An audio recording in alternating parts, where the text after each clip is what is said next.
perkenalkan, nama Tiang Ida Bagus Nugraha Natalitya. Di sini Tiang sebagai juri sinopsis. Untuk mempersingkat waktu, kita bisa mulai dari nomor urut 1 yaitu Durga Kalolatri. Nah, di sini Tiang bisa memberikan sedikit tambahan atau sekelas info lah sedikit. Di sini dikatakan Dewi Durga biasanya digambarkan sebagai orang yang cantik. Di sini dalam bahasa Kawi, Durga itu artinya Madurgama. Madurgama itu artinya sangat seram. Di sini bisa dicoret lah. Dewi Durga ini diganti dengan Dewi Uma. Biasanya kalau Dewi Uma itu perawakannya yang cantik, ya kalau sudah memasuki Durga itu artinya menggambarkan sebuah ketakutan yang seram. Di sini bisa untuk nomor 1 bisa dilihat nanti. Di sini untuk ceritanya sudah bagus, sudah masuk dalam tatanan cerita, dan di sini digambar untuk ogoh-ogohnya bisa dilihat. Alangkah lebih baik kalau di dalam ogoh-ogoh ini digambarkan juga diisikan kendaraan beliau.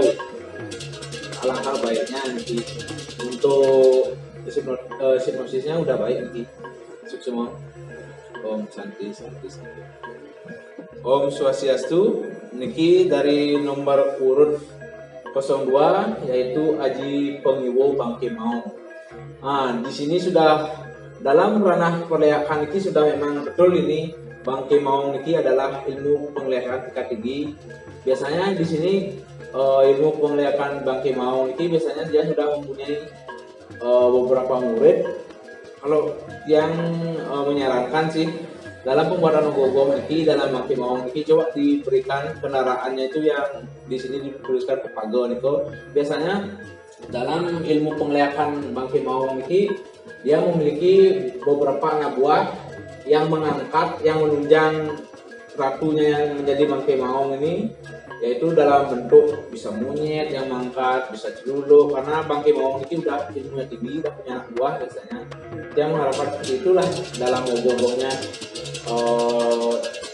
dalam ekspresi ogoh-ogoh yang dibuat biar menunjang dari mana sinopsis dan ogoh-ogoh itu biar ada keselarasan sedikit. Itu saja sih masukan dari Tiang. Semua Om Santi. Om Swastiastu. Niki dari nomor urut 03 yaitu yang berjudul Raksasa Hadimba. Dimana cerita niki memang benar adanya dari kisah Mahabharata,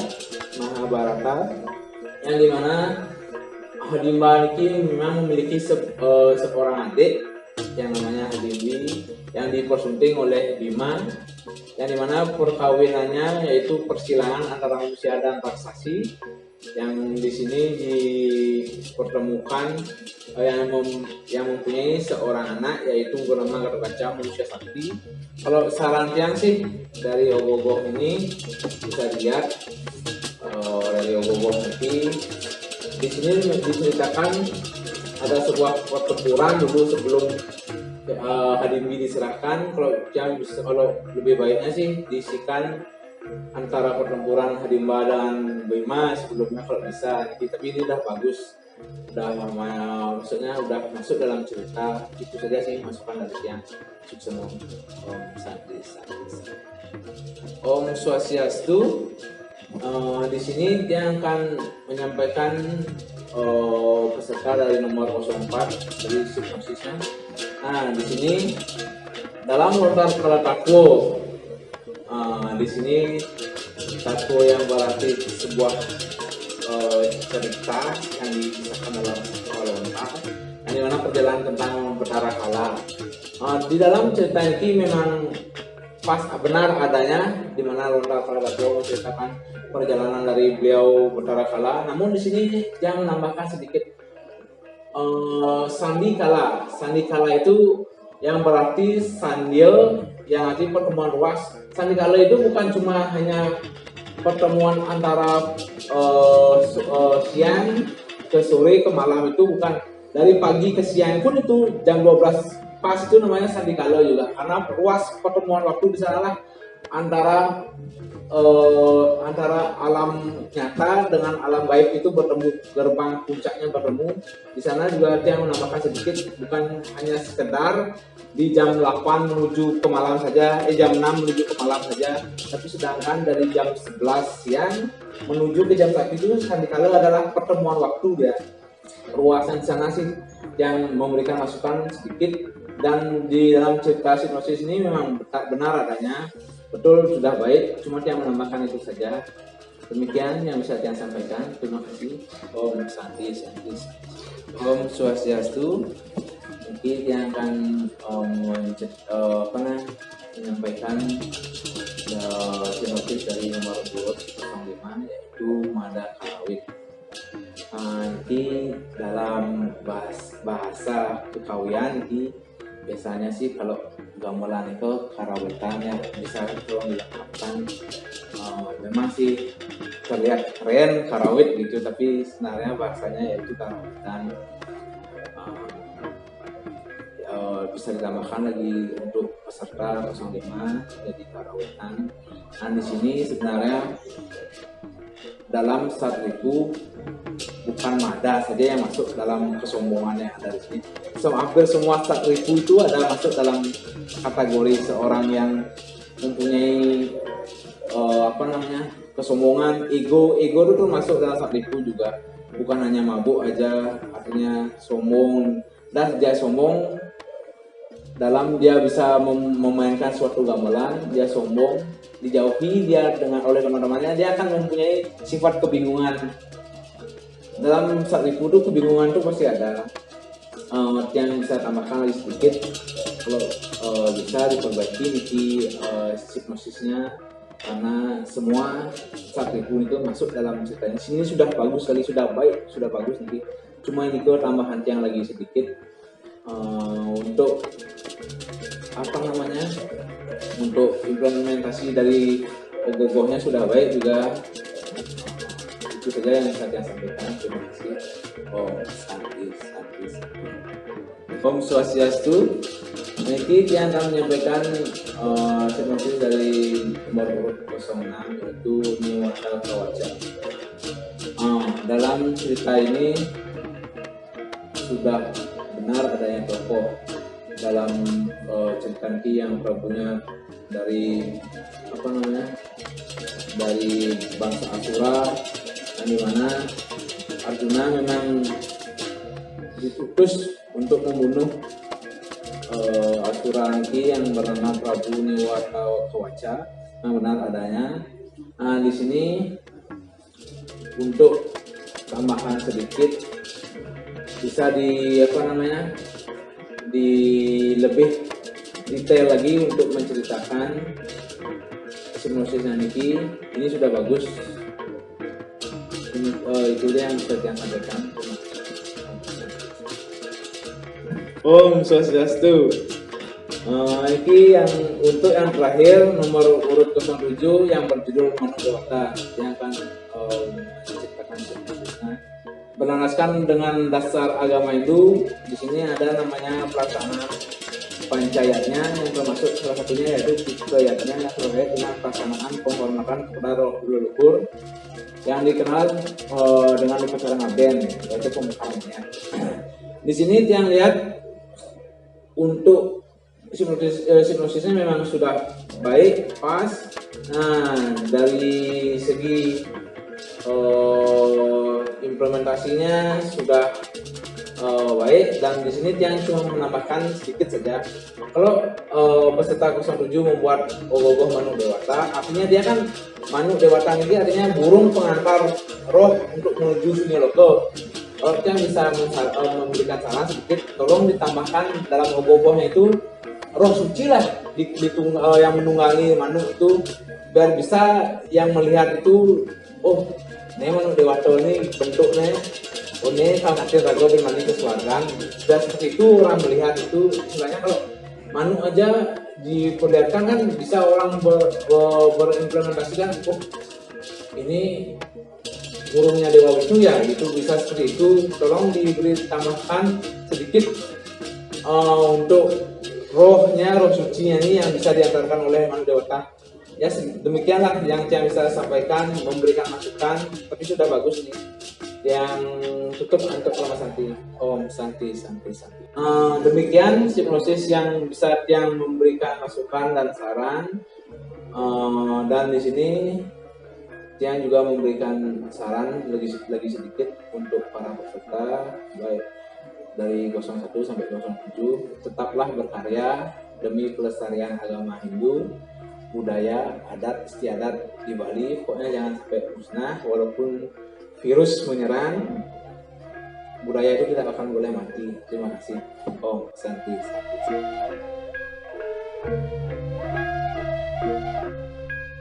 Om Swastiastu. Buat semua peserta dari Lomba Ogoh-Ogoh virtual mini yang diadakan oleh SD Eka Pramana di tahun 2021 ini, saya King dari King Tattoo Bali. Di sini saya diberikan kepercayaan dari teman-teman dari SD Eka Pramana untuk menilai bentuk dan juga teknologi dari ogoh-ogoh yang sudah dikumpulkan oleh para peserta. Oke, untuk sebelumnya saya sangat apresiasi sekali dengan kegiatan ini dan juga kepada para seniman yang sudah ikut dalam lomba ogoh-ogoh mini virtual ini yang diadakan oleh SDEK Pramana, di mana saya mengetahui sangat sulitnya kita untuk membuat ogoh-ogoh dengan skala mini, karena detailnya dan juga bentuknya pasti sangatlah sulit untuk kita wujudkan. Tapi di sini saya lihat dari peserta-peserta itu sangat detail dan juga kerapian dan hasil komposisi gerak dan juga anatominya sangat keren sekali. Saya aplaus sekali buat para peserta. Oke, yang pertama kita akan menuju ke peserta nomor 1, yaitu dengan judul Durga Kalalatri. Nah, di sini sesuai dengan sinopsis yang saya baca tadi, jadi di ogoh-ogoh ini diceritakan Durga Kalalatri sedang berperang melawan Raktabija. Jadi Raktabija itu diceritakan di sini iblis kejam kayak gitu ya, iblis kejam. Dan di adegan ini Durga Kali berubah bentuk menjadi Durga Kalaratri, yang dimana Durga Kalaratri adalah perwujudan yang ketujuh di antara Nava Durga. Kalaratri dianggap bentuk yang paling kejam di antara Dewi Durga yang diyakini sebagai penghancur semua setan, entitas, hantu, roh, dan energi negatif kayak gitu. Jadi itu tadi sinopsisnya, dan juga mungkin saya akan lihat, coba saya dibantu.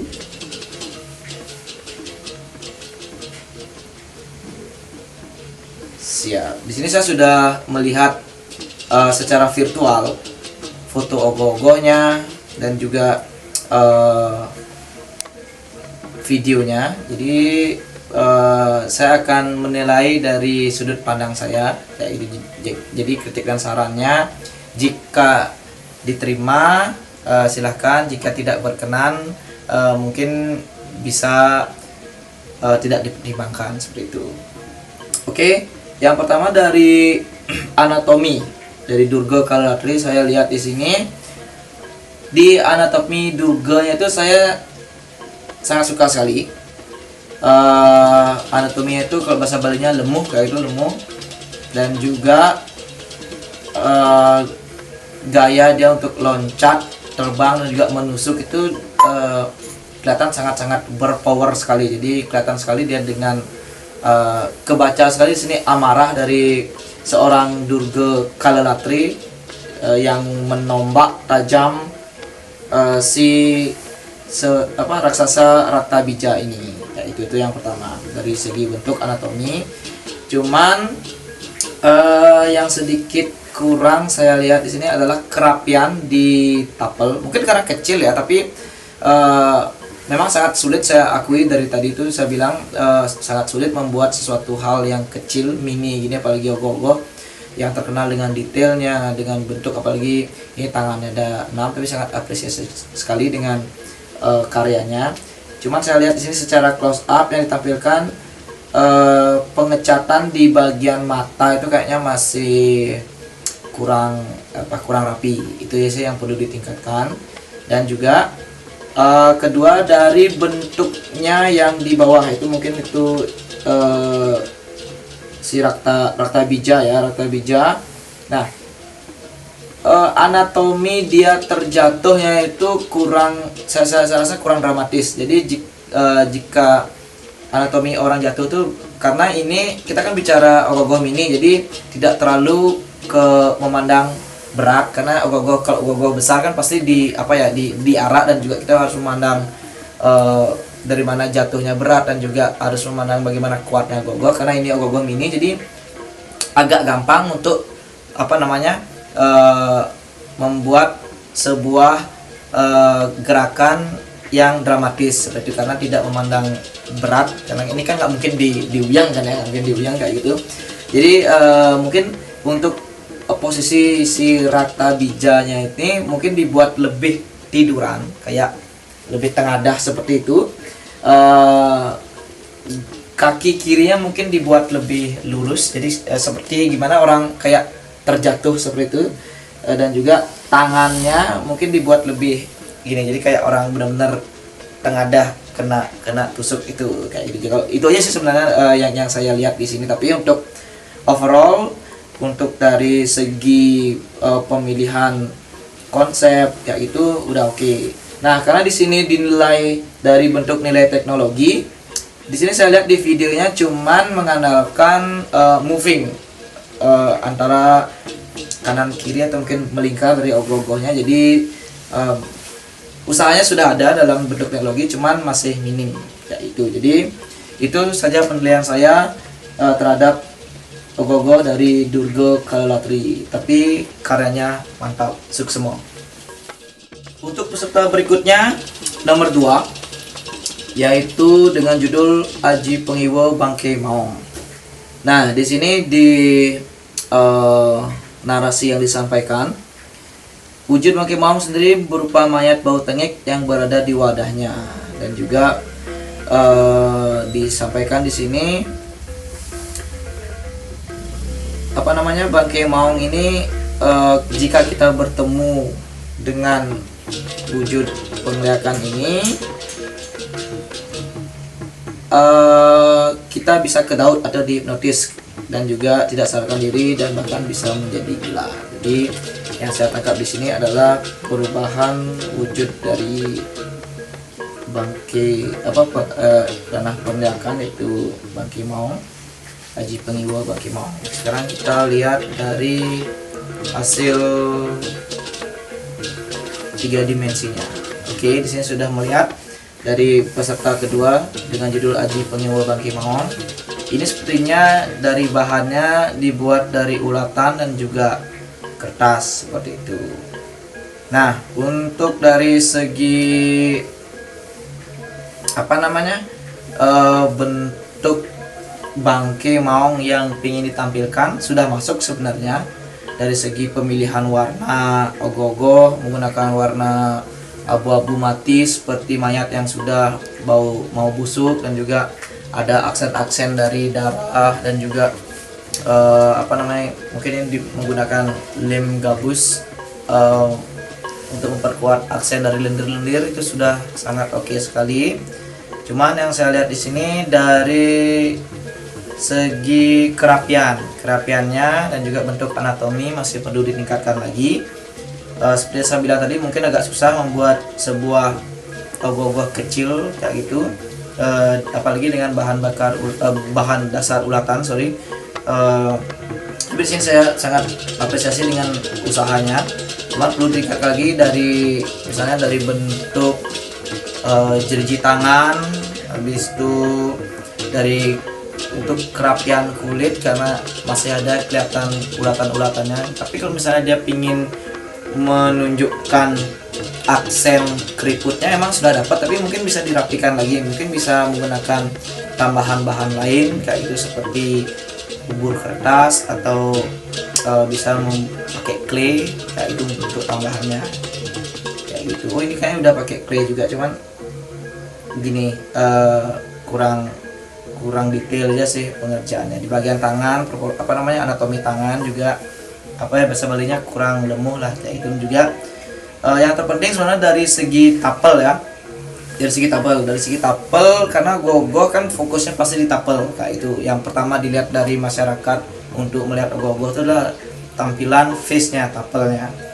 Kalau di sini saya lihat bentuk tapelnya masih agak kurang yaitu karena kurang rapi, dan juga dari bentuk face untuk menggambarkan sebuah Aji Pengiwo Bangke Maung yang menyeramkan itu masih belum dapat detailnya kayak gitu. Saya nggak tahu ini bahan tapelnya apakah clay sama kertas juga atau gimana, tapi mungkin masih bisa dipelajari lagi untuk membuat yang lebih detail lagi. Itu sih untuk dari segi teknologi. Di sini saya lihat sudah ada berusaha untuk memunculkan teknologi itu pergerakan badan yang bagus sekali, pergerakannya seperti kelihatan sekali kayak orang tua kayak gitu yang sangat lambat kayak gitu, tapi teknologinya yang digunakan cuma itu aja. Oke, sukses semua. Itu aja dari saya untuk Aji Pengiwo Bangke Maung. Tepuk tangan dulu. Oke, untuk peserta berikutnya ada peserta nomor urut 3 dengan judul Raksasa Hadimba. Nah, di sinopsisnya diceritakan bahwa Raksasa Hadimba itu merupakan penguasa hutan yang memiliki sifat angkuh, layak dia raja yang memiliki sifat angkuh layaknya seorang raksasa kayak gitu. Hadimba ini merupakan raksasa yang kuat dan dia sangat brutal dilihat dari sinopsisnya, sehingga membuat Bima yang mendengar keributan itu menjadi sangat marah dan bertarung melawan Hadimba. Singkat cerita, akhirnya Hadimba kalah dan dia mempunyai satu permintaan kepada Bima untuk menjaga adiknya. Jadi si Hadimba ini punya adik bernama Hadimbi karena hanya dialah miliknya satu-satunya. Akhirnya si Bima pun berjanjinya dengan menikahi Hadimbi dan memiliki seorang putra bernama Gatotkaca. Oke, itu dia. Yang menarik dari peserta nomor 3 ini saya lihat adalah keberanian dari seorang anak kecil kayak itu. Di sini Raksasa Hadimba ini dibuat oleh IKD Bayu Cahaya Putra. Ini kayaknya dia berumur berapa ya, 8 tahun atau 9 tahun kayaknya dia, sekitar SD kayak gitu, tapi dia sudah berani ikut dalam ajang lomba ogoh mini virtual yang dilaksanakan oleh STEK Pramana ini. Mungkin saya minta tepuk tangan dulu buat si adik ini, si Kadek Bayu Cahaya Putra. Keren sekali keberaniannya dan juga kreativitasnya, sudah berani menampilkan karyanya. Nah, mungkin karena kita bilang umur kayak gitu, tapi kalau misalnya dia seumuran dia nih ya, dia sudah oke sekali, karena mungkin lawan-lawannya ini tidak seimbang kayak gitu ya, tidak seimbang. Lawan-lawannya sudah ada yang udah gede, udah yang mungkin udah profesional, tapi di sini sangat keren sekali, apresiasi sekali kita terhadap karya dari Kadek Bayu Cahaya Putra. Mungkin kalau dari segi bentuk dan juga dari segi anatomi sudah oke, karena dia menggunakan di sini saya lihat bambu dan juga kertas sebagai bentukannya, tapi sudah terlihatlah bentuk tangan, habis itu bentuk tapel dan juga gaya pose dari seorang raksasa Hadimba yang sedang akan menyerang kayak itu, walaupun tanpa ML teknologi yang digunakan kayak gitu. Seperti yang saya bilang, jika ini dilombakan dengan anak-anak seusianya dia, mungkin saya dia bakal menang, karena di sini mungkin kayak kalah saing umur kayak gitu.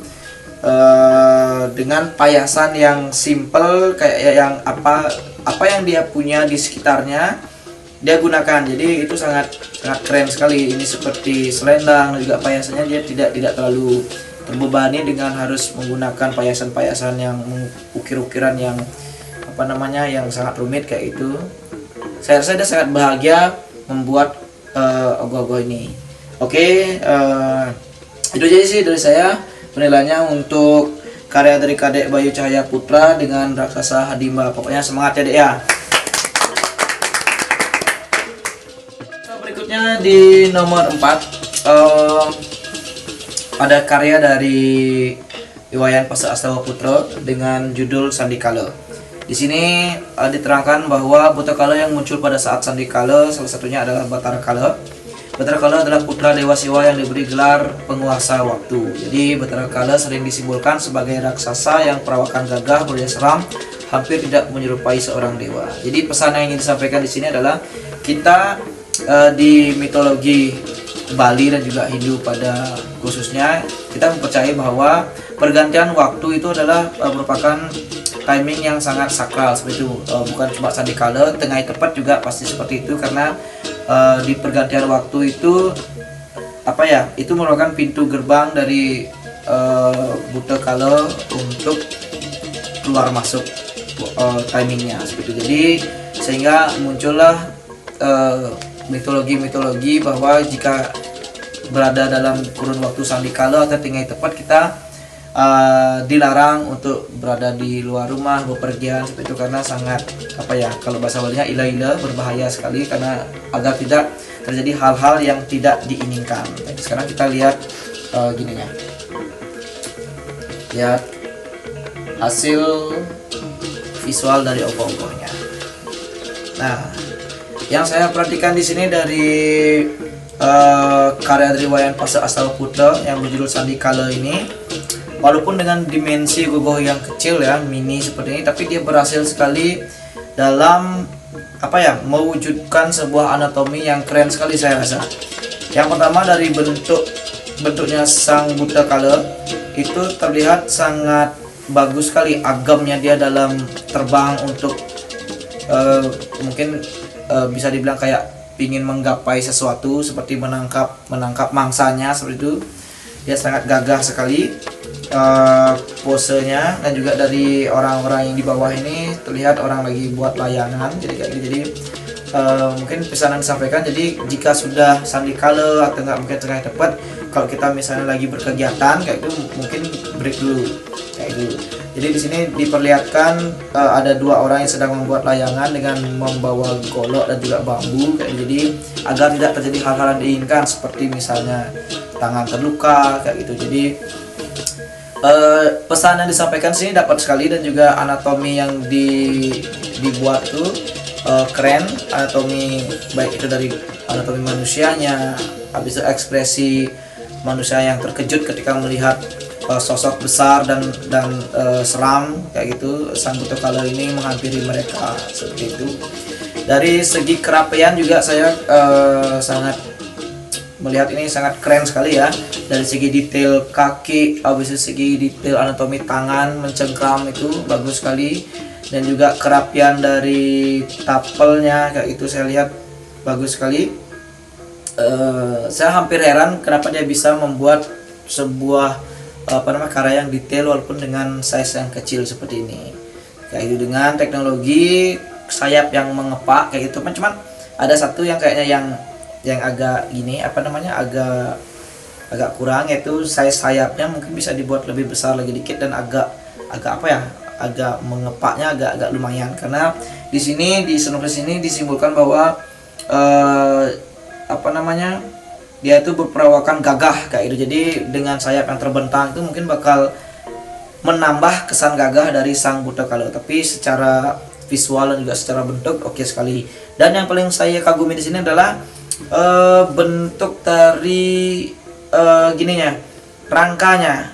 Dia bisa membuat sebuah ogoh-ogoh dengan saya rasa ini rangka yang lumayan rumit karena hanya kakinya itu hanya bertengger di satu belahan bambu kayak itu, dan juga saya bingung di mana beban titik tumpu bebannya yang bisa membuat dia seimbang, tapi dia berhasil mewujudkan itu. Tapi nggak tahu nanti kalau misalnya dibuat dengan ogoh-ogoh skala besar dengan size yang sebenarnya, nggak tahu bisa apa nggak diwujudkan, karena ini mungkin kecil dan juga size-nya beratnya juga tidak terlalu. Jadi tapi ini keren sekali dari gaya komposisi, dari gaya anatomi, juga dari rangkanya bagus sekali, finishingnya, catnya juga rapi. Oke, itu aja dari saya buat karya dari Wayan Pase Astawa Putra dengan judul Sandikala. Keren sekali, tepuk tangan. Lanjut dengan peserta berikutnya, karya dari Wisnu dengan judul Mada Karawi. Kalau dari sinopsis singkatnya di sini, Mada Karawi itu diambil dari kata mada dan karawit. Mada dalam salah satu sadribu yang artinya mabuk, karawit yang artinya seni megambel Bali. Jadi Mada Karawi itu kayak seseorang yang terlalu sombong mengagungkan skillnya dia dalam megambel seperti itu. Akhirnya dia menjadi lupa diri. Oke, itu adalah sifat Budokala, yaitu kesombongan dan angkuh. Itu yang pengen disampaikan sama dia. Untuk visual, saya melihat di sini sederhana visualnya, tapi saya nggak tahu ini yang membuat ini umur berapa kayak gitu ya. Kalau misalnya sama seperti tebakan saya yang seperti yang membuat tadi raksasa Hadimba itu, siapa namanya tadi kita lihat, Kadek Bayu Cahaya, mungkin jika umurnya sepadan kayak itu, ini keren. Ini keren sekali, maksudnya bisalah disandingkan dengan karya dari raksasa Hadimba tadi. Nah, kalau dari segi teknologi di sini dia tidak menggunakan teknologi kayaknya. Coba kita lihat videonya. Videonya kita cek. Oh iya sih, cuma biasa aja. Non teknologi. Kalau dari segi bentuk, dia sini membuat dia dengan kerangka bambu dan juga kertas bekas. Dari tubuhnya dan juga tapelnya dibuat seperti menggunakan bambu dan juga kertas bekas kayak gitu. Ini sederhana sekali sih, sederhana maksudnya. Jika dengan payasan yang sederhana, digambarkan dengan orang bersifat Budokala dengan mata yang melotot dan taring, yang dengan sifat angkuhnya, dengan membawa gamelan kenang seperti itu. Oke lah, keren sih, maksudnya sudah berani ikut berpartisipasi di acara Gogoh Mini Virtual STEK Pramana. Tepuk tangan dulu dong.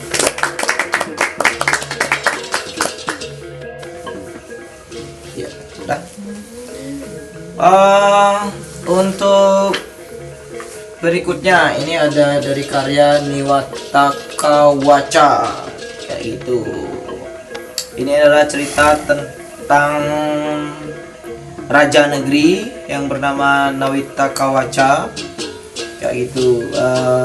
Dia sedang berperang di sini ya, berperang melawan Arjuna dan juga siapa ini?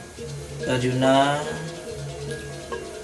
dan Gatot Kaca nih kayaknya dari sini saya lihat. Nah, dari segi tampilan di sini apik sekali. Karena teknologinya lumayan banyak menggunakan teknologi, karena saya lihat dari videonya, dari bagian kepala itu bergerak, dan juga dari movingnya juga ke kanan ke kiri bergerak, dan juga dari segi lidah yang menjulur tuh yang menyatukan dia dengan dua tokoh pewayangan itu juga bergerak, kaki juga bergerak, jadi sangat komplit sekali gerakannya. Itu untuk dari segi bentuk oke sih, dari segi bentuk oke. Cuman dari kerapian aja kurang lagi dikit, tuh di bagian tapel, karena ogoh-ogoh kan saya bilang tadi pasti fokusnya ke tapel. Dari bagian beberapa fokus tapel itu masih agak sedikit kurang rapi, kayak gitu, agak sedikit kurang rapi, masih harusnya masih bisa lah dirapikan lagi, tapi karena ini detail dan rumit sekali, tapi keren banget jadinya seperti itu. Untuk dari segi pewarnaan juga bagus, dari segi blocking dan juga komposisi antara si raksasa dan juga dua tokoh pewayangan ini bagus sekali, di finishing dengan bagus dengan dia. Oke, itu dia penilaian buat Niwata Kawaca. Tepuk tangan.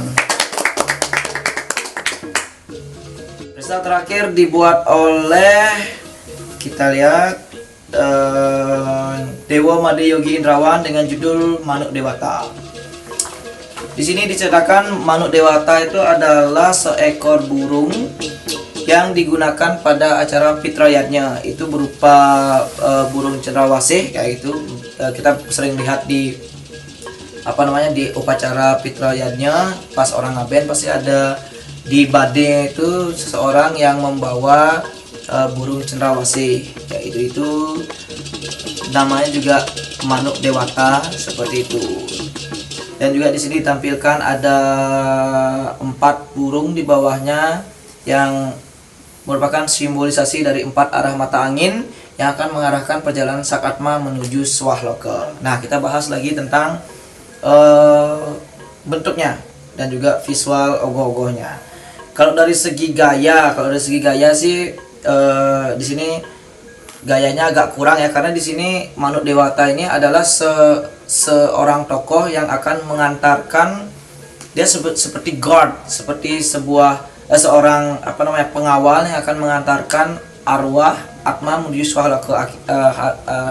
Lebih baik sih dibuat dia dengan gaya agak tegap yang yang mencirikan seorang guard kayak gitu loh. Kalau di sini saya lihat dia posenya agak menurun ke bawah, dimana kita tahu jika pose seseorang menurun ke bawah kayak tengadah gitu, seperti orang yang sedang terkena serangan kayak gitu, seperti sedang jatuh atau tidak sedang bersiap kayak gitu. Jadi itu yang kurang dari posenya saya lihat. Nah, dia terlalu tengadah ke bawah kayak gitu. Kalau dari segi anatomi bagus sekali. Di sini dia menampilkan perpaduan antara burung dan juga anatomi manusia. Dari segi detail perutnya, dadanya itu bagus sekali, dari gerakannya juga bagus sekali kayak gitu. Anatominya juga rapi sekali, dari segi tangan gitu rapi. Nah, yang kurang saya lihat ini adalah dari segi pemilihan bentuk tapel. Jika di sini dia membuat tokoh seorang Manuk Dewata atau cendrawasih, jadi saya di sini tidak menangkap sesosok tokoh cendrawasih, dimana kita tahu bahwa cendrawasih itu dengan warna dominan hitam, coklat, kuning dan putih. Tapi di sini dia terlalu mengangkat warna krem untuk ogoh-ogohnya kayak itu. Dan juga dari segi pemilihan warna seperti itu, mungkin bisa ditambahkan lebih aksen gelapnya, permainan warna hitam, coklat sama kuningnya, karena itu merupakan warna yang identik dari cendrawasih. Mungkin ditambahkan ekor, karena ekor cendrawasih kan lumayan panjang kayak gitu, ekornya dengan warna putih dan kuning, mungkin itu ditambahkan aksennya. Jadi ketika kita melihat ogoh-ogoh ini tanpa membaca sinopsis, kita nggak tahu ini adalah sebuah penokohan dari seorang cendrawasih, burung cendrawasih, seperti itu. Dan juga dari pemilihan karakter tapel, dimana kita lihat dari bentuk paruh dari cendrawasih itu kan lumayan kecil dan panjang seperti itu. Jadi kalau di sini sih sudah kelihatan burung, tapi tidak terlihat dia itu menggambarkan seorang tokoh dari cendrawasih. Jadi mungkin itu yang perlu dikaji lagi, bagaimana dia menampilkan tokoh yang ada di sinopsisnya. Jadi tapi dari segi semuanya keren sekali. Mungkin itu aja sih kritik dan juga saran dari saya. Semoga bisa menjadi pertimbangan berikutnya. Oke, untuk dari segi teknologi, saya lihat di sini videonya cuman moving kiri kanan juga melingkar dari dari awan dan juga burung yang di bawahnya. Jadi sudah berusaha menampilkan teknologi, cuman masih minim. Oke, itu aja penampilan dan juga penilaian buat Manuk Dewata. Tepuk tangan lagi sekali. Nah, itu saja penilaian kami dari semua peserta Lomba Ogoh-ogoh Mini Virtual STEK Pramana. Saya sebagai yang dipercayakan sebagai menilai di sini, mewakili panitia dan juga STEK Pramana mengucapkan sukses moping banget karena sudah berpartisipasi di dalam acara ini, berpartisipasi dalam meramaikan kegiatan Lomba Ogoh-ogoh Mini ini. Semua yang ditampilkan di sini sangat luar biasa sekali, terima kasih lagi sekali. Dan tentu saja kita di sini dari STEK Pramana mencari yang paling terbaik dari yang terbaik, seperti itu. Pokoknya sukses mopeng banget. Terima kasih semuanya Om. Santi Om.